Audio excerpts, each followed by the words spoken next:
হাওড়া পুরসভার পাশের building trade সেন্টারের ওপর থেকে লোহার পাইপ পড়ে মৃত্যু হয়েছে দুজনের। জানা গিয়েছে মঙ্গলবার হাটবার হওয়ায় মঙ্গলাহাটে ভিড় ছিল। পাশেই ট্রেড সেন্টারের ওপরে ঢালাইয়ের কাজ চলছিল।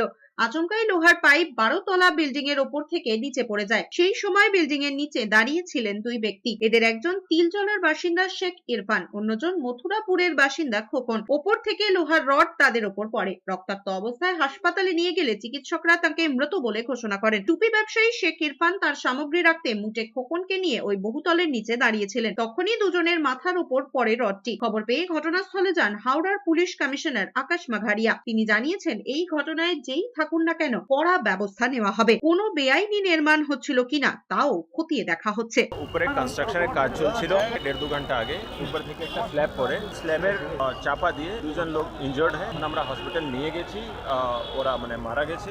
তো ইটস ভেরি আনফর্চুনেট কি একটা ইনসিডেন্ট হয়েছে। এবার আমরা ইনভেস্টিগেট করে দেখছি কি এটাতে মানে কার কি নেগলিজেন্স আছে, ভুলভ্রান্তি আছে। আমরা একদম স্ট্রং স্টেপ নেব।